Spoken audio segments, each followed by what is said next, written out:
ونسلم على سيدنا ومولانا محمد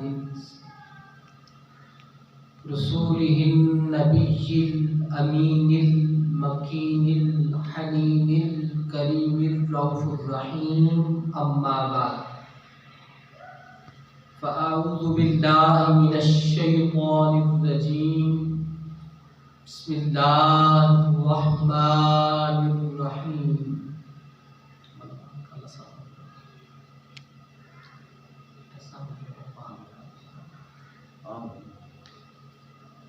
أفمن شرح الله صدره للإسلام فهو على نور من ربه فويل للقاسية قلوبهم من ذكر الله أولئك في ضلال مبين صدق الله مولانا العظيم وصدق رسوله النبي الكريم إن الله وملائكته يصلون على النبي يا أيها الذين آمنوا صلوا عليه وسلموا تسليما اللهم صل على سيدنا ومولانا محمد وبارك وسلم وصل عليه الصلاة والسلام عليك يا سيدي يا رسول الله الصلاة والسلام عليك يا سيدي يا حبيب الله وعلى آلك وأصحابك يا سيدي يا مرشدي يا رحمة للعالمين مولاي صل وسلم دائما أبدا على حبيبك خير الخلق كلهم محمد سيد الكونين والثقلين والفريقين من عرب ومن عجم يا رب بالمصطفى بلغ ما قاصدنا واغفر لنا ما مضى يا واسع الكرم اللہ تبارک و تعالیٰ کی حمد و ثنا کے بعد آقا دو عالم فخر دو عالم امام الانبیاء حضرت محمد مصطفیٰ صلی اللہ تعالی علیہ وآلہ وسلم کی ذات اقدس پر بشمار لاتعداد ہدیہ درود و سلام محبت عقیدت و احترام پیش کرنے کے بعد قرآن مجید فرقان حمید میں سے پارہ نمبر 23 سورۃ زمر کی آیت نمبر 22 تلاوت کرنے کا ثواب حاصل کیا ہے۔ دعا ہے کہ اللہ تبارک و تعالی ہم سب کو رب العالمین اسلام کو قرآن و سنت کے مطابق عمل پیدا ہونے کی توفیق عطا فرمائے، اور آقا علیہ السلام کی تمام امت مرحومہ کی اللہ تعالی عظمت قرآن کے صدقے سے اور آقا دو عالم صلی اللہ علیہ وآلہ وسلم کی مقام نبوت کا صدقہ اللہ تعالیٰ پیارے آقا صلی اللہ علیہ وسلم کی تمام امت مرحومہ کی بے حساب بخشش اور مغفرت فرمائے۔ ہمیں اللہ تعالیٰ زندہ رکھے تو اسلام پر، موت دے تو ایمان پر، خاتمہ ہم سب کا بالخیر فرمائے۔ چونکہ یہ ماہ مقدس مہینہ رجب المرجب کا مہینہ ہے، اور اسی مہینے کی 13 تاریخ کو مولا کائنات امیر المومنین حضرت علی مرتضیٰ رضی اللہ تعالی عنہ کی ولادت و سعادت ہے۔ 13 رجب المرجب کی تاریخ کو بروز جمعۃ المبارک، کیونکہ اسی مہینہ میں جشن مولود کعبہ ہے، تو اسی مناسبت سے میں نے آیت پاک کا انتخاب کیا۔ وہ آیت یہ ہے کہ افمن شرح اللہ صدرہ للاسلام، بھلا اللہ نے جس شخص کے لیے اور جس شخص کا سینہ اسلام کے لیے کھول دیا ہے تو وہ اپنے رب کی طرف سے نور پر ہے۔ اللہ فرما رہے ہیں فمن شرح اللہ صدرہ للاسلام، بنا اللہ تبارک و تعالیٰ نے جس شخص کا سینہ اسلام کے لیے کھول دیا ہے، شرح صدر عطا فرما دیا ہے، تو وہ شخص اپنے رب کی طرف سے نور پر فائز ہے، نور پر قائم ہے۔ اور آگے فرمایا فَهُوَ عَلَىٰ نُورٍ مِّن رَبِّهِ، یعنی وہ شخص جس کا سینہ اللہ تعالیٰ نے اسلام کے لیے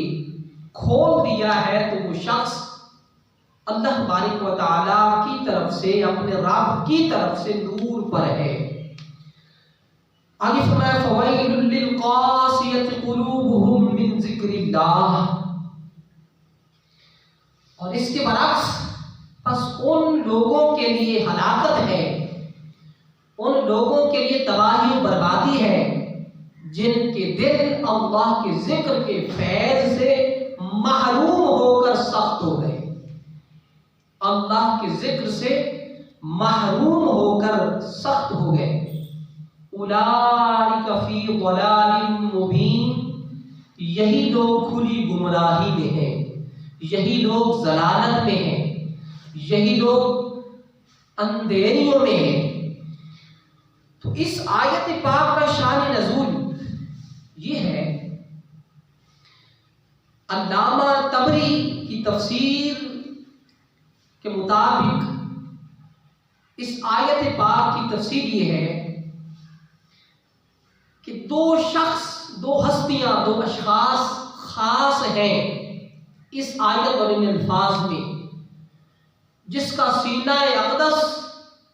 اللہ تعالیٰ نے اسلام کے لیے کھول دیا تھا، شرح صدر عطا فرما دیا تھا۔ پہلی ہستی حضور کے چچا حضرت امیر حمزہ رضی اللہ تعالیٰ عنہ، اور دوسری ہستی وہ ہے جس کو مولائے کائنات سے پکارا جاتا ہے، جس کو مولائے کائنات کہتے ہیں، امیر المومنین حضرت علی مرتضیٰ رضی اللہ تعالی عنہ ہے۔ یہ دو ہستیوں کے لیے اس آیت پاک میں اللہ تبارک و تعالیٰ فرما رہے ہیں کہ وہ شخص جس کا سینہ اللہ تعالیٰ نے اسلام کے لیے کھول دیا ہے، جس کو شرح صدر عطا کر دیا ہے اللہ کی ذات نے، تو وہ اپنے رب کی طرف سے نور پر فائز ہے، نور پر قائم ہے اور نور پر ہے۔ وہ لوگ کہ جن کو اللہ نے شرح صدر عطا فرمایا، اسلام کی تمام، وہ اسلام کا نور عطا کر دیا، ظاہر و باطن کے رخ عطا کر دیے، ہر لحاظ سے اللہ نے ان کے سینے کو کھول دیا، یعنی اسلام کی سوجھ بوجھ، سمجھ اور ادراک، وہ سارا کچھ عطا کر دیا، باطنی رخ بھی اور ظاہری رخ بھی، تو وہ اپنے رب کی طرف سے نور پر قائم ہے۔ اور اس کے برعکس دوسرے لوگ کون ہیں؟ پس ان لوگوں کے لیے ہلاکت ہے، فویل للقاسیۃ قلوبہم من ذکر اللہ، ان لوگوں کے لیے ہلاکت ہے کہ جن کے دل ذکر اللہ کے فیض سے، اللہ کے ذکر کے فیض سے محروم ہو کر خالی ہو گئے، اللہ کے ذکر کے فیض سے محروم ہو کر سخت ہو گئے۔ یعنی یہی لوگ ہیں جو کھلی گمراہی میں ہیں، جن کو اللہ نے اپنے ذکر کا فیض عطا کیا وہ نور پر ہے، اور جن کو اس کے برعکس اپنے اللہ نے اپنے ذکر سے محروم رکھا ان کے دل سخت ہو گئے۔ یعنی جس کو اللہ اسلام کے لیے شرح صدر عطا فرماتا ہے تو وہ لوگوں کے ان دلوں کو اور ان کے سینوں کو اللہ وسیع کر دیتا ہے، ان کے سینے کو کھول دیتا ہے، ان کے سینوں کو کھول کر شرح صدر عطا کر دیتا ہے، ان کو پھر اپنا نور ایمان عطا کر دیتا ہے، اور وہ اللہ کی طرف سے نور پر فیض ہو جاتے ہیں۔ اس لیے ان کو اللہ اپنے ذکر کے فیض سے بہرے مند فرما دیتا ہے۔ اور اس کی تفسیر یہ ہے، جب یہ آیت نازل ہوئی تو صحابہ کرام رضوان اللہ تعالی علیہم اجمعین نے پیارے آقا صلی اللہ علیہ وسلم سے دست گزار ہوئے عرض کی، صحابہ کرام نے پیارے آقا کی بارگاہ میں کہ یا رسول اللہ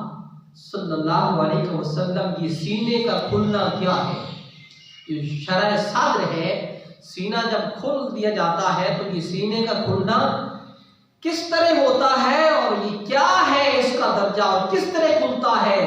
شرح صدر کیسے نصیب ہوتا ہے؟ تو پھر آقا صلی اللہ علیہ وآلہ وسلم نے صحابہ کرام کو فرمایا کہ سینے کا کھلنا اور شرح صدر کا عطا کیا جانا اس بات کی علامت ہے کہ اللہ اس شخص کو نور ایمان عطا کر کے اس کے قلب کو منور کر دیتا ہے،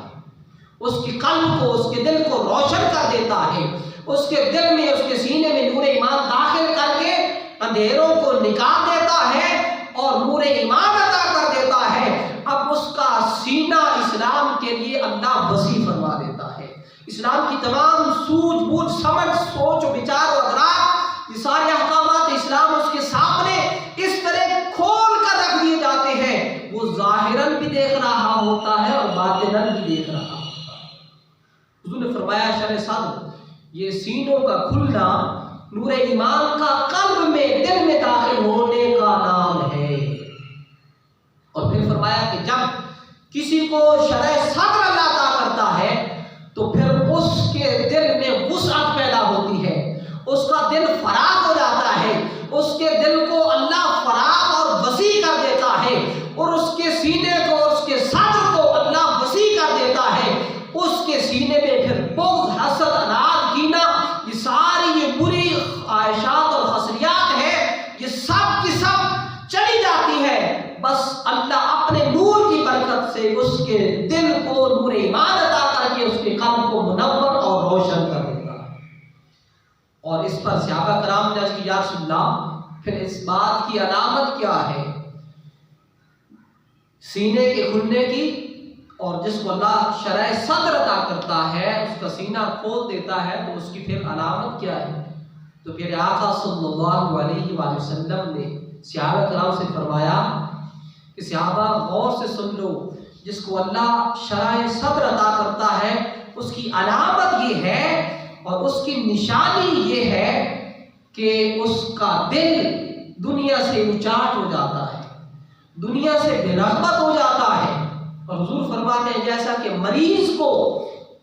کھانا اچھا نہیں لگتا، آپ طرح طرح کے اسے کھانے دے دیں، مریض کو مختلف لوازمات دے دیں، لیکن اس کے باوجود اس کو کھانا لذت نہیں دے گا، اچھا نہیں لگے گا، کیونکہ اس کی صحت خراب ہے، اس کی طبیعت خراب ہے، اس کی طبیعت میں سکون اور چین نہیں رہا، وہ متزلزل ہو گئی ہے، اس کی طبیعت خرابی ہے، اس کی طبیعت میں بیماری کی وجہ سے وہ بیمار ہے۔ جب مریض اور بیمار کے سامنے آپ اچھا کھانا بھی رکھ دیں تو اس کو لذت نہیں آئے گی، مزہ اس کھانے میں نہیں آئے گا، اس لیے کہ اس کی طبیعت میں خرابی ہے، بیماری ہے۔ تو لہذا مومن کا دل اس دنیا سے اونچاٹ ہو جاتا ہے، اس دنیا سے عارضی اور فانی دنیا سے بیزار ہو جاتا ہے، لہذا اس دنیا میں اس کا دل نہیں لگتا، بلکہ وہ دار الخلود کی طرف متوجہ ہو جاتا ہے۔ خلود خلد کی جمع ہے اور خلد جنت کا نام ہے،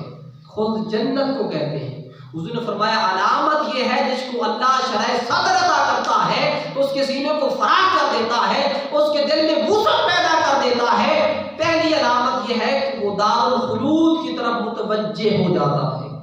یعنی جنت کی طرف توجہ کرنے لگتا ہے۔ پھر اللہ کے خوف و خشیت ہر وقت وہ اپنا اوڑھنا بچھونا بنا لیتا ہے، ہر لمحہ اللہ کی ذات سے ڈرتا رہتا ہے کہ مجھ سے کوئی غلطی اور خطا سرزد نہ ہو جائے، یعنی وہ دنیا سے اونچاٹ ہو کر، دنیا کی رنگا رنگینیاں سے وہ اونچاٹ ہو کر اور دنیا کی رغبتوں، چاہتوں، خواہشات اور ساری رنگا رنگینیاں سے وہ اونچاٹ ہو کر وہ جنت کی طرف متوجہ ہونا شروع کر دیتا ہے اور اللہ کا خوف و خشیت اس کے دل میں گھر کر جاتا ہے۔ اس کی یہ علامت ہے۔ اور فرمایا دار الخلود کی طرف، یعنی جنت کی طرف متوجہ ہوتا ہے، اللہ کی بارگاہ سے یہ دعا کرتا ہے کہ مولا مجھے گناہوں کی نحوست سے بچاتے رہنا۔ وہ ہر لمحہ اللہ کا خوف و خشیت رکھتا ہے، ہر وقت اللہ کے خوف سے ڈرتا ہے، اور اللہ کے خوف سے ڈر کر وہ ہر وقت دن پر رات اللہ کے حضور اس کی بندگی اور عبادت میں اپنی زندگی کو گزارتا ہے۔ یعنی دارالخلود، جنت کی طلب میں اللہ کے حسن اور مکھڑے اور جلوے کی خاطر وہ دنیا سے اچاٹ ہو کر اللہ کے جلووں کی خاطر اپنے جی کو لگا دیتا ہے۔ اور دوسری علامت یہ ہے کہ وہ دارالغرور یعنی دنیا سے دور ہو جاتا ہے اور دارالخلود جنت کی طرف متوجہ ہو جاتا ہے۔ اور فرمایا کہ اس کی طبیعت میں یہ پھر خصلیات پیدا ہو جاتی ہیں جس کو اللہ شرح صدر عطا کرتا ہے۔ وہ یہ کہ وہ بندہ، وہ مومن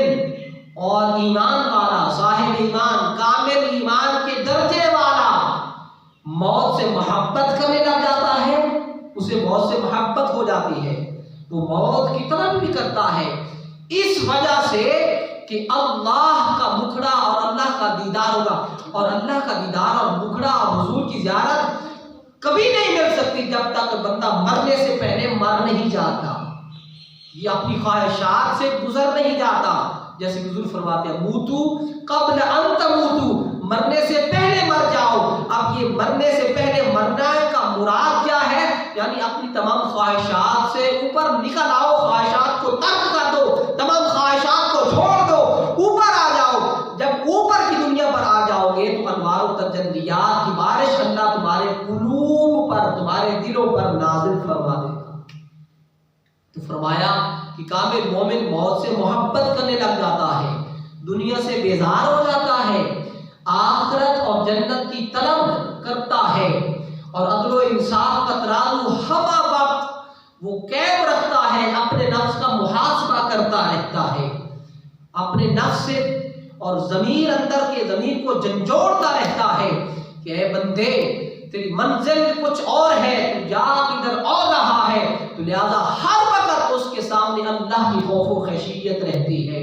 وہ اللہ سے ڈرتا رہتا ہے، وہ گناہوں کی نحوست سے پاک رہتا ہے اور گناہوں کی نحوست سے دور رہتا ہے، اور ہر وقت ذکر اللہ کرتا ہے، تسبیح اور تحلیل میں گزارتا ہے، نوافل و تہجد میں وقت گزارتا ہے، نمازوں کی پابندی کرتا ہے، شریعت مصطفیٰ کو وہ اپنی زندگی کا اوڑھنا اور بچھونا بنا دیتا ہے، اور اس کی ہر ادا پھر آقا کی سنت کے مطابق ڈلنا شروع ہو جاتی ہے۔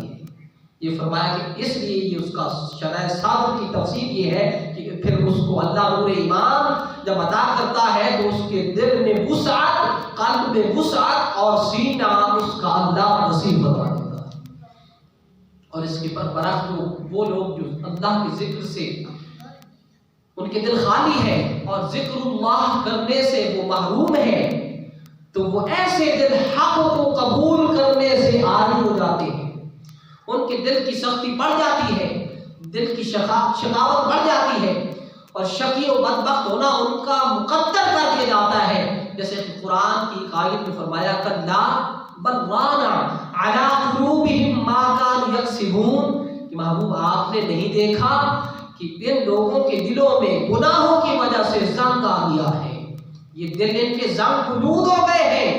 یہ گناہ کرتے کرتے اس نوبت تک جا چکے ہیں کہ اب ان کا مکمل دل سیاہ ہو چکا ہے، اب ان کے اندر حق اور باطل کی تمیز اور فرق اور امتیاز کرنا دور ہو گیا ہے، ان کے اندر وہ فرق کی وہ کیفیت ختم ہو گئی ہے، اب ان کے سامنے کچھ بھی کہہ دیا جائے یہ حق قبول کرنے سے انکار کر جاتے ہیں، اس وجہ سے کہ ان کے دل سخت ہو گئے ہیں۔ تو ایک بات یہ بھی پتہ چلا کہ دل کی نرمی اللہ کے ذکر سے ہوتی ہے اور دل کی سختی اللہ کا ذکر نہ کرنے سے ہوتی ہے۔ جو ذکر اللہ کرتے ہیں اللہ ان کے دلوں کو موم اور نرم کر دیتا ہے، اور جن کے دل سخت ہو جاتے ہیں پھر اللہ ان کو اپنے ذکر سے محروم کر دیتا ہے۔ یہ بھی اللہ کی دی ہوئی عنایات ہے، تو ہم سب کو بھی دعا کرنی چاہیے اللہ اپنے ذکر کرنے کی ہم سب کو بھی توفیق عطا فرمائے۔ اور پھر مومنین کے قلوب نرم ہوتے ہیں اور کافروں کے دل سخت ہوتے ہیں، اور ان کی سختی کو اور بڑھا یہ آگے فرمایا کہ یہ ابو جہل اور ابو لہب اور ان کی اولادوں کے دل سخت ہو گئے، ان کی سختی کو اللہ نے مزید سخت کر دیا، بڑھا دیا۔ اب ان کے سامنے محبوب آپ دعوت قرآن کریں، ان کو سمجھائیں، سلجھائیں، کچھ بھی کہیں، لیکن اب ان کے دل کی سختی اتنی زیادہ ہو گئی ہے وہ ہدایت کو قبول کرنے سے خالی ہو گئے۔ اب اللہ بھی فرماتا ہے کہ میں ان کے دلوں پر مہر لگا دیتا ہوں کہ ان کو پھر میری ہدایت نصیب نہیں ہوتی، وہ حق قبول نہیں کرتے۔ اس لیے ابو جہل و ابو لہب ان کے دل اور ان کی اولادوں کے دل اسلام کے لیے اللہ نے سخت کر دیے تھے، اس لیے اسلام کی حقانیت کو وہ نہیں سمجھتے تھے اور نہیں سمجھ سکے تھے۔ اللہ نے اصل میں ان کو دولت ہدایت سے محروم کر دیا تھا۔ تو جن کو دولت ہدایت عطا فرمایا، نور ایمان عطا فرمایا، تو پھر ان کے لیے فرمایا کہ ہم نے ایسے لوگوں کا جن کو نور ایمان عطا کیا ہے، قلب کا نور عطا کیا ہے، ان کے دل ہم اسلام کے لیے کھول دیتے ہیں، ان کے سینوں کو وسیع کر دیتے ہیں، ان کو شرح صدر عطا کرتے ہیں۔ اور اس میں فرمایا اس آیت میں، اس آیت میں دو ہستیوں کا بالخصوص، پہلی ہستی وہ ہے جو حضور کے چچا حضرت امیر حمزہ رضی اللہ عنہ، ان کا دل بھی اللہ نے اسلام کے لیے کھول دیا تھا۔ اور دوسری ہستی وہ ہے جس کو مولا کائنات کہتے ہیں، حضرت علی مرتضیٰ امیر المومنین، حضرت علی مرتضیٰ رضی اللہ تعالی عنہ کی ذات پاک ہے۔ اللہ نے ان ہستیوں کا اسلام کے لیے سینے کو کھول دیا تھا، ان کو شرح صدر عطا فرما دیا تھا۔ تو چونکہ یہ ماہ مقدس رجب المرجب کا مہینہ ہے، تو اس مہینے کی 13 تاریخ کو، رجب المرجب کی 13 تاریخ کو مولا کائنات امیر المومنین حضرت علی مرتضیٰ رضی اللہ تعالی عنہ کی ولادت بسعادت ہوئی۔ تو اسی مناسبت سے چونکہ میں نے آگے پاک کا انتخاب کیا، تو آپ کی ولادت حضرت علی مرتضیٰ رضی اللہ تعالیٰ عنہ کی ولادت بسعادت بروز جمعۃ المبارک، جمعۃ المبارک کا دن تھا، 13 رجب المرجب، رجب کی 13 کی تاریخ تھی، 23واں سال عام الفیل کے دنوں میں مکہ معظمہ حرم شریف میں خانہ کعبہ کے اندر والے سے مولا کائنات کی ولادت بسعادت آپ تشریف فرما ہوئے۔ حضرت آپ کی والدہ ماجدہ حضرت فاطمہ بنت اسد رضی اللہ تعالی عنہا آپ خود فرماتی ہیں کہ جیسا کہ عورتوں کے یہ معاملات ہوتے ہیں، مثلا حمل کے دوران بوجھ کا محسوس ہونا یا وقت ولادت بچے کی درد ذہ ہونا یا مختلف کیفیات عورتوں کو ہوا کرتی ہیں، حضرت فاطمہ بنت اسد رضی اللہ تعالی عنہا مولا کائنات کی والدہ ماجدہ فرماتی ہے کہ وہ ایسی کوئی کیفیت بھی میری طبیعت پر نہ حائل ہوئی اور نہ مجھے بوجھ محسوس ہوا۔ تو جب میں طواف کعبہ کر رہی تھی، طواف کعبہ میں مصروف تھی، اور مجھے محسوس ہوا کہ بس میرے بچے کی ولادت کا وقت قریب ہے، تو چونکہ کعبۃ اللہ کا سین ہے، طواف کعبہ کر رہی ہوں، تو میں نے ارادہ کیا، چاہا کہ بس یہ جو کعبۃ اللہ ہے بس اسی میں چلی جاتی ہوں، تو بس اشارہ کیا اور کعبۃ اللہ کے بلکہ دیوار کعبہ کی دیوار کے ساتھ ٹیک لگا کر کھڑی تھی، تو بس ذہن میں آیا، دل پاک میں یہ خیال آیا کہ اندر جانے کا ارادہ پیدا ہوا، تو خدا کی عزت کی قسم کعبۃ اللہ کی دیوار شک ہو گئی اور حضرت فاطمہ بنت اسد کعبۃ اللہ کے اندر چلی گئی، اور وہاں جب گئی تو پھر تھوڑی دیر کے بعد آپ حضرت علی مرتضیٰ امیر المومنین مولا کائنات حضرت علی مرتضیٰ رضی اللہ تعالیٰ عنہ کی ولادت بسعادت ہو گئی، آپ اس دنیا جہان میں تشریف فرما ہو گئے۔ حضرت فاطمہ بنت اسد فرماتی ہے وہ جو عورتوں کو معاملات ہوتے ہیں وہ مجھے کچھ نہیں محسوس ہوا، بس میں کیا دیکھتی ہوں اپنی گود میں میرے فرزند کی ولادت ہو گئی۔ تو جب ولادت ہو گئی تو حضرت علی رضی اللہ تعالیٰ عنہ جو پہلا نام رکھا، انہوں نے اپنے ابا حضور کے نام پر اسد رکھا تھا، اسد۔ تو کیا دیکھتی ہے، بچہ بڑا حسین ہے، خوبصورت ہے، مثال نہیں دی جا سکتی، وہ اپنی مثال آپ ہے، لیکن آنکھیں بند ہیں پیدائشی طور پر، یعنی پیدائش کے ساتھ ہی علی آنکھیں نہیں کھول رہا، آنکھیں بند ہیں۔ تو حضرت فاطمہ بنت اسد فرماتی ہے میں پریشان ہوئی کہ کیا ان کی آنکھیں معدوم ہیں، کیا مستقل طور کے لیے بند رہیں گی، یہ بچہ ہمارا بچہ آنکھوں کو نہیں کھولے گا؟ تو میں کچھ پریشان ہوئی۔ تو جب پریشان ہوئی تو کیا دیکھتی ہوں، بلکہ آنکھوں کو کھولنے کا کھولتی ہوں، لیکن اس کے باوجود بھی آنکھیں کھل نہیں رہی، علی پاک آنکھیں نہیں کھول رہے۔ تو کیا ہوا، اس بات کا میں نے اپنے شوہر جناب ابو طالب رضی اللہ تعالیٰ عنہ کو بتایا کہ بچہ تو اللہ نے عطا کیا ہے، بہت خوبصورت ہے، بہت خوبصورت ہے، حسین چہرہ ہے، اور چہرے پر نور کے اثرات ہیں، انوار و تجلیات ہیں، لیکن ایک پریشانی کی بات ہے کہ بچے کی آنکھیں بند ہیں۔ تو جناب ابو طالب رضی اللہ تعالیٰ نے یہ جب سنا تو وہ بھی پریشان ہوئے، اور پھر کیا ہوا، بچے کو اٹھا کر، علی کو اٹھا کر، نام اسد رکھ دیا تھا نا، آپ کی والدہ ماجدہ نے اپنے ابا حضور کے نام پر اسد رکھ دیا، اسد کا معنی ہوتا ہے شیر، اسد اللہ، اللہ کا شیر، ایسا نام رکھا۔ اور پھر جب گھر میں واپس لے کر آئی تو آگے آقا دو جہاں صلی اللہ تعالی علیہ وآلہ وسلم ان ہستیوں کی انتظار میں تھے،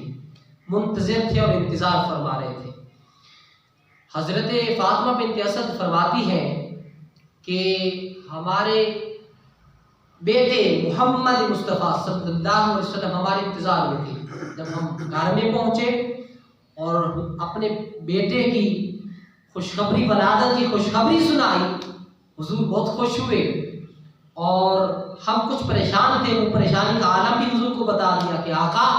یا رسول اللہ صلی اللہ علیہ وسلم، اللہ نے بچہ تو بہت خوبصورت عطا کیا ہے، لیکن ایک وجہ ہے کہ یہ بچہ آنکھیں نہیں کھول رہا، اس کی آنکھیں بند ہیں، آنکھیں لگتا ہے کہ معدوم ہے، شاید کہ یہ کھولنے نہیں پائے گا۔ پیارے آقا نے فرمایا کہ بچے کو میرے ہاتھوں میں دو، اور حضور صلی تسلیم کے مبارک ہاتھوں پر جب علی کو رکھا گیا، اسد اللہ کو رکھا گیا، تو خدا کی عزت کی قسم روایات میں آتا ہے آقا نے اپنا لعاب دہن آقا کو اپنی زبان اقدس چسوا دی۔ جب حضور نے اپنی زبان اقدس چسوائی اسد اللہ کو، علی کو، اسد کو، تو پھر علی پاک نے دونوں آنکھیں کھول دی، اور جب آنکھیں کھولی تو سامنے چہرہ مصطفیٰ تھا، مصطفیٰ کے چہرے کی زیارت کر رہے تھے، اور آقا نے فرمایا چچا ابو طالب اور چچی فاطمہ بنت اسد،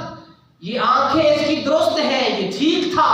پیدائشی بھی ٹھیک تھا، سارا معاملہ درست اور ٹھیک ہے، لیکن اس میں حکمت، اللہ کی حکمت الہیہ یہ تھی، اللہ کی اس میں حکمت یہ تھی کہ اس تمہارے بچے نے، اس میرے بھائی علی نے، اس اسد اللہ نے اس وقت آنکھوں کو نہیں کھولنا تھا جب تک کہ میرا چہرہ اس کو نظر نہیں آنا تھا،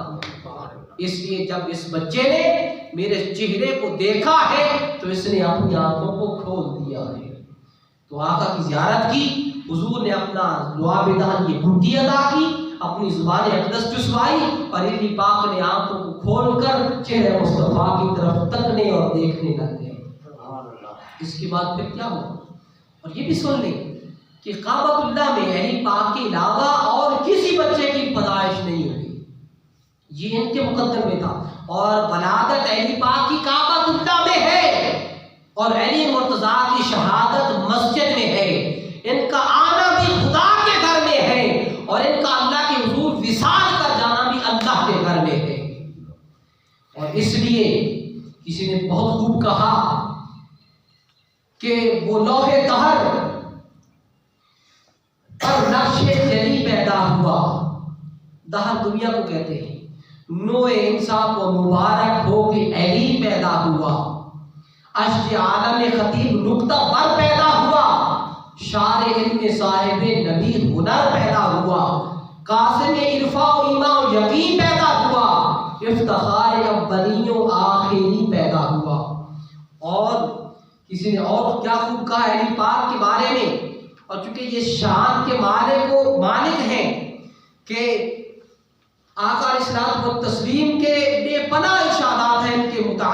علی پاک کی، آقا علیہ السلام مسلم فرماتے ہیں انت اخی فی الدنیا والآخرہ، علی تو دنیا میں بھی اور آخرت میں بھی میرا بھائی ہے۔ اور کسی نے کیا خوب کہا، شاہ مرداں شیر یزداں قوت پروردگار، لا فتح الا فتح لا سیف الا ذوالفقار۔ اور آقا علیہ السلام فرماتے ہیں النظر الی وجہ علی عبادہ، کہ علی کے چہرے کو دیکھنا بھی عبادت ہے، اور علی کا ذکر کرنا بھی عبادت ہے، اور علی کی طرف تکنا اور دیکھنا، زیارت کرنا چہرہ علی کی، یہ بھی عبادت ہے۔ اور آقا علیہ الصلوۃ والتسلیم کی بے پناہ اشارات ہیں۔ اور پھر ایک یہودی نے آپ سے مختلف سوالات کیے، اور سوال کیا کہ یہودی نے کہ آپ جو کہتے ہیں کہ باب مدینہ العلم جو حضور کا فرمان ہے، انا مدینہ العلم وعلی بابها، کہ میں علم کا شہر ہوں اور علی اس کا دروازہ ہے، تو اب بتاؤ تم دروازہ جو ہو اور اپنا شہر جو ہو علم کے، تو پھر یہ میرے سوالات کے جوابات دو۔ پہلا سوال یہودی نے یہ کیا کہ وہ کون سا مرد ہے جس کا نہ باپ ہے نہ ماں، تو علی پاک نے فوراً بتا دیا وہ مرد حضرت سیدنا آدم علیہ السلام ہے۔ اور یہودی دوسرا سوال کرتا ہے وہ کون سی عورت ہے جس کا باپ تو ہے ماں نہیں، ہاں نہ باپ ہے نہ ماں، وہ کون سی عورت ہے؟ تو آقا مولا کائنات نے فرمایا وہ عورت ام البشر حضرت حوا علیہ السلام ہے۔ اور تیسرا سوال اس نے کیا وہ کون سا مرد ہے جس کی ماں تو ہے باپ نہیں؟ تو آپ نے فرمایا وہ مرد سیدنا عیسیٰ ابن مریم علیہ السلام ہے،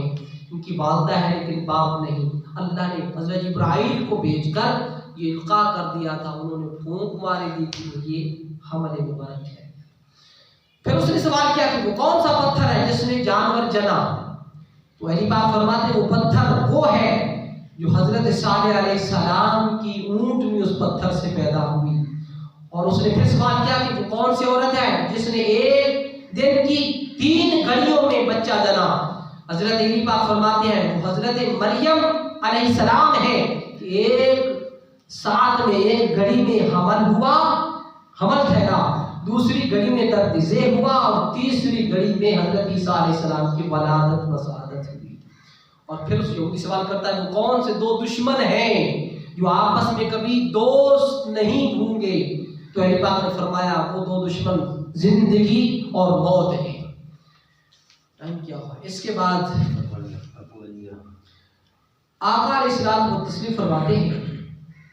کہ اب خود حضرت ابو طالب فرماتے ہیں، جناب ابو طالب، کہ چونکہ میری زوجہ نے فاطمہ بنت اسد نے اس بیٹے میرے کا نام تو اسد رکھ دیا تھا نا اپنی باپ کے نام پر، تو پھر ہم اللہ کے حضور اس بات کے انتظار میں تھے کہ ہم پہاڑ ہے ابو قبیس پہاڑ، اپنی زوجہ سے اہلیہ سے فرماتے ہیں جناب ابو طالب رضی اللہ عنہ کس بچے کے نام کے انتخاب کے لیے ہم اللہ کے حضور دعا کریں گے، اور وہ پہاڑ ہے ابو قبیس نام کا، اس پہاڑ پر جا ٹھہرے اور رات بھر دعا میں مصروف رہے، دعا کرتے رہے کہ اللہ ہمیں اس بچے کا نام عطا کر دے۔ تو یہ دعا جب کرتے تھے تو اس دعا کے دوران اللہ تعالیٰ نے زبر جد کی تختی عطا فرما دی تھی فرشتے کو بھیج کر، اور اس تختی پر نام علی لکھا ہوا تھا کہ اب اس کا نام علی رکھ لو۔ علی کا کیا معنی ہے؟ علی کا معنی ہے بلند، اونچا، تو اس لیے بلندی اس کا معنی ہوا۔ تو اللہ نے یہ نام زبر جد تختی بھیج کر اس کے اوپر یہ نام عطا کر دیا کہ اب اس بچے کا نام علی رکھ دو۔ تو پھر اس کے بعد کیا ہوا؟ جب نام رکھ دیا گیا تو آقا علیہ الصلوۃ والتسلیم نے فرمایا اس کا نام علی ہے، اس کا نام خود اللہ نے عطا کیا ہے۔ اور پھر وہ نام جب عطا کر دیا گیا وہ تختی خانہ کعبہ کے سامنے لٹکا دی گئی، وہ جو جس پر علی کا نام لکھا تھا۔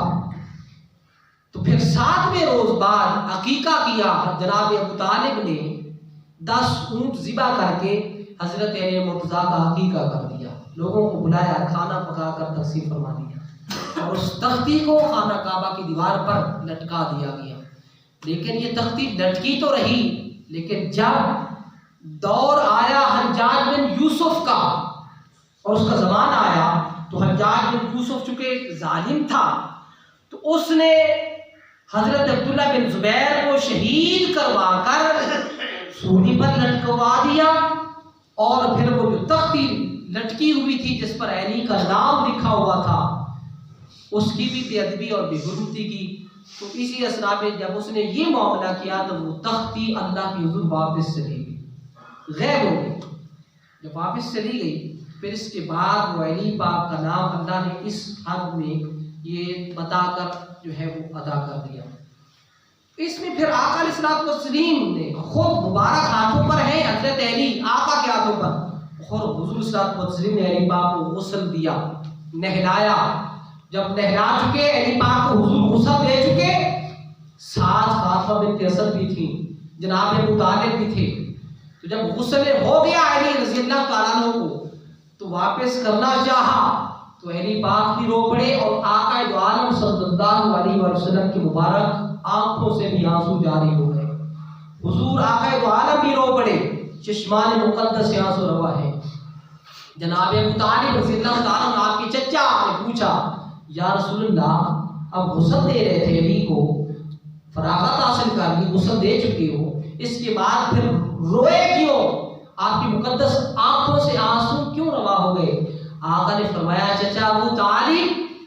علی پاک کو پہلا غسل میں مصطفیٰ نے دیا ہے، اور علی ہم کو آخری غسل یہ علی ہم کو دے گا۔ اس میں حکمت رونے کی یہ تھی، حضور فرما رہے تھے چچا ابو طالب پہلا علی کو غسل میں نے دیا ہے اور ہمارا آخری غسل علی ہم کو دے گا۔ اس وجہ سے آقا کے چشمان مقدس سے آنسو روا ہو گئے، اور آنکھیں کھولنے سے لے کر وصال مصطفیٰ تک علی حضور کی کفالت میں رہے۔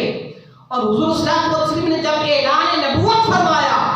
تو اس میں سب سے پہلے عورتوں میں سے حضرت خدیجہ الکبریٰ رضی اللہ تعالی عنہا آقا دو عالم پر ایمان لے آئی، اور بچوں میں سے علی مرتضیٰ رضی اللہ تعالی عنہ نے کلمہ پڑھا اور ایمان لے آئی، اور آزاد مردوں میں سے حضرت حارثہ اور غلاموں میں سے حضرت بلال حبشی رضی اللہ تعالیٰ عنہ، یہ آپ پر ہستیاں حضور کی ذات اقدس پر ایمان لے آئی اور دیر اسلام میں جو آقا کا کلمہ پڑھ کر مشرف با اسلام ہو گئے۔ عجب شان ہے مولا، عجب شان مولا ہے علیدہ، عجب حسن تجدہ ہے علیدہ، میں سائل اس لیے حیدر تو منگنا علی اللہ دا اور اللہ علیدہ۔ اس لیے حضور فرماتے ہیں جب وہ انصار اور مہاجرین و انصار میں حضور مواخات کروا رہے تھے، ایک دوسرے کو بھائی بھائی بنا رہے تھے، تو سب کو حضور نے بھائی بھائی بنا دیا، لیکن علی ایک نکر پر بیٹھے ہیں۔ اب جب سب کو مہاجرین و انصار کو حضور نے بھائی بھائی بنا دیا، ایک دوسرے کے ساتھ گلے مل گئے، بھائی بھائی بن گئے، علی بیٹھے تھے تو علی مرتضیٰ کی مقدس آنکھوں سے چشمان مقدس یہاں سے روا ہو گئے۔ آقا نے فرمایا علی تمہیں کس چیز نے رلایا ہے، کیوں روتے ہو، پریشانی کی وجہ کیا ہے؟ علی مرتضیٰ نے عرض کیا آقا حبیبی یا رسول اللہ آپ نے سب کو، تمام مسلمانوں کو، انصار و مہاجرین کو آپس میں بھائی بھائی تو بنا دیا ہے، لیکن ہمیں کسی کا بھائی نہیں بنایا۔ اس وقت میرے آقا نے علی پاک کے لیے فرمایا علی گھبرانے کی کیا بات ہے، انت اخی فی الدنیا والآخرہ، علی دنیا اور آخرت میں میرا بھائی ہے، میرا بھائی ہے۔ حضور امام الانبیاء ہے،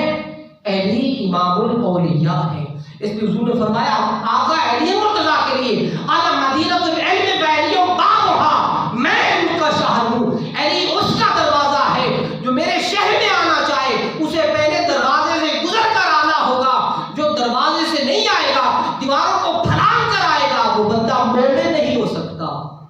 آگے فرمایا انا دار الحکمت بعلی بابها، میں حکمت کا گھر ہوں، علی اس کا دروازہ ہے۔ اور خم غدیر جب واپسی جا رہے تھے اعلان کیا 1.25 لاکھ کا مجمع ہے، اور آقا صلی اللہ علیہ وسلم نے یہ صحابہ سے انہوں نے یہ اپنا اونٹوں کا پلان جو تھے اس سے منبر بنوایا، حضور تشریف فرما ہوئے اور تمام صحابہ سے مخاطب ہوئے، النبی اولا بالمؤمنین من انفسہم، صحابہ کیا میں تمہاری جانوں سے زیادہ نزدیک نہیں ہوں؟ تو سب نے جواب دیا بلا یا رسول اللہ، آپ کی ذات پاک ہماری جانوں سے بھی زیادہ قریب ہے۔ تو پھر آقا نے فرمایا جس طرح مجھے اپنی جانوں سے زیادہ قریب سمجھتے ہو، اسی طرح آج اعلان غدیر بھی سن لو جو میں علی مرتضیٰ کے بارے میں کرنے والا ہوں۔ آقا نے علی پاک کو بلایا اور علی پاک کا ہاتھ تھاما، علی مرتضیٰ کا ہاتھ پکڑا اور اپنے ہاتھ کے ساتھ ملا کر بلند کیا، فضا میں بلند فرما کر آقا فرما رہے تھے من کنت مولا فہذا علی المولا، کہ جس جس کا میں مولا ہوں اس کا علی مولا ہے۔ اور اس علی کے مولا ہونے کی پہلی خوشخبری حضرت عمر فاروق رضی اللہ تعالیٰ عنہ نے اٹھ کر علی مرتضیٰ کو دی تھی اور کہا تھا علی آپ مولا تو آج اسی لمحہ سے بن گئے، لیکن آج کے بعد علی تم میرے بھی آقا اور مولا ہو۔ ارے صحابہ و اہل بیت میں فرق نہ کیا کرو۔ جب ہجرت کی رات تھی آقا صلی اللہ علیہ وسلم نے اپنے بستر استراحت پر علی مرتضیٰ کو سلایا، وہ کیا سکون والا معاملہ تھا؟ نہیں، کفار و مشرکین کفار مکہ آقا کو شہید کرنے کے در پہ تھے، آقا کو قتل کرنے کے در پہ تھے معاذ اللہ۔ تو آقا نے علی مرتضیٰ سے فرمایا علی آج رات میرے بستر پر سو جاؤ، قربان کا ہے وہ رات کتنی لذت والی رات ہوگی۔ یہ سارے اور آقا فرمایا جن جن کی امانتیں دینی ہے کل دے کے تم بھی آ جانا۔ تمام ان کفار مکہ نے آقا کے گھر کا محاصرہ کر رکھا ہے، لیکن حضور نے علی پاک کو اپنے بستر استراحت پر سلا دیا اور ساتھ حضرت ابوبکر صدیق کو لے لیا اور فرما دیا تھا پہلے کہ انتظار میں رہنا، ہم نے ہجرت کرنی ہے، اور ہجرت کا اللہ پاک نے کہا تھا وقت نہیں۔ تو پھر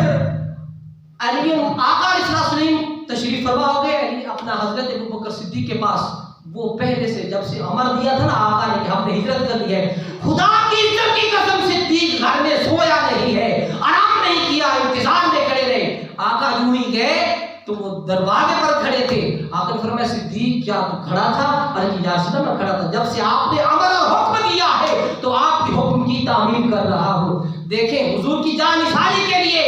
علی بستر پر ہے اور دوسری جان قربان کرنے کے لیے صدیق غار ثور میں جا رہا ہے۔ اس لیے صحابہ و اہل بیت کا تعلق اتنا گہرا ہے، ان دونوں کو آپس میں کوئی تضاد نہیں، بلکہ صحابہ حضور کے در والے ہیں اور اہل بیت حضور کے گھر والے ہیں۔ اس لیے فرق نہ کیا کریں، جو صحابہ کا مقام ہے انہیں دیا کریں، جو اہل بیت کا مرتبہ مقام ہے ان کو دینا چاہیے۔ اس لیے پھر آقا نے فرمایا علی منی وانا منہ لحمہ لحمی ودمہ من دمی، کہ علی ہم میں سے علی مجھ سے ہے اور علی میرا گوشت ہے، میں علی کا گوشت ہوں، علی میرا خون ہے، میں علی کا خون ہوں۔ آگے فرمایا علی منی بمنزلتی راسی من جسدی، کہ علی بمنزلہ میری جسم اور جان کے مطابق چیز کی طرح ہے، یعنی میں علی میرا جسم ہے اور میں اس کی روح ہوں۔ اور پھر آگے فرمایا کہ جس طرح موسیٰ علیہ السلام کے لیے ہارون علیہ السلام تھے بمنزلہ، اسی طرح علی تو بھی اسی طرح میرا بھائی ہے، لیکن لا نبی بعدی، میرے بعد کوئی نبی نہیں ہے۔ پھر فرمایا علی مع القرآن والقرآن مع العلی، علی قرآن کے ساتھ ہے، قرآن علی کے ساتھ ہے۔ پھر میرے آقا نے فرمایا حق علی کے ساتھ ہے، علی حق کے ساتھ ہے۔ باقیوں کو اللہ حکم دیتا ہے کہ حق کا ساتھ دیا کرو، اور علی پاک کے لیے حضور فرماتے ہیں کہ جدھر علی چلا جاتا ہے حق علی کے پیچھے پیچھے چلا جاتا ہے۔ تو اس لیے میں دعا کرتا ہوں، کتنا ٹائم ہو گیا؟ دعا کرتا ہوں کہ اللہ تعالیٰ میری حاضری قبول فرمائے۔ وآخر دعوانا الحمدللہ رب العالمین۔ بقیہ مضمون اگلے جمعہ انشاءاللہ زندگی باقی ہوئی تو